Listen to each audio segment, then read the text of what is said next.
en aquesta inauguració d'aquesta nova seu, no de Noima. Noima és el mitjà que ha de permetre als joves desenvolupar tot el seu potencial. Créixer, aprendre i construir-se un futur. Ja tenim el continent, ja tenim aquest continent, aquest edifici que ha d'acollir aquest projecte i avui és un dia realment de celebració. La veritat és que avui la història es repeteix.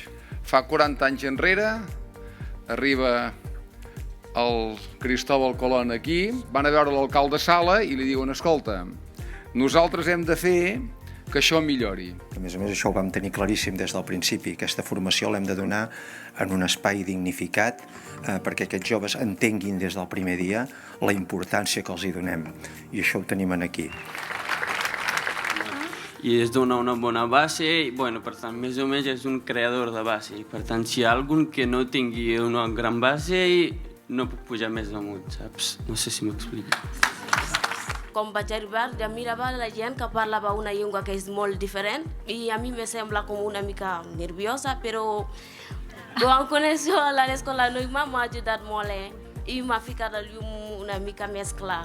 Cap on te vols anar, nosaltres t'acompanyem a decidir cap on vols anar i posem els mitjans perquè puguis tirar, ja sigui a casa nostra o t'acompanyem on tu puguis fer-ho. I si la cosa va malament, com ha comentat la Clara, sempre pots tornar i tornem a redefinir.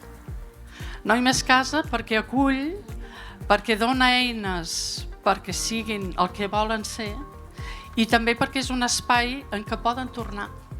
I això no passa a tots els espais. Per tant, per mi és un lloc que penso que pot ajudar a tothom, però a Olot jo crec que hi haurà un abans i un després. I avui ho hem pogut veure. Constateu els que treballeu en aquesta escola dia a dia, però avui ho hem pogut veure amb els parlaments del Rishi de Sagamata, com ens ha enriquit a tots, escoltar-los, veure la seva experiència, veure com volen aportar a Olot, a la Garrotxa i a Catalunya. Per tant, davant de certs plantejaments que puguin haver i que es poden arribar fins i tot a entendre, penso que és responsabilitat de tots, amb compromís, amb paciència i tenacitat, saber acollir, saber integrar per enriquir-nos tots, les persones que venen i nosaltres que aquí, els que estem aquí, que els acollim.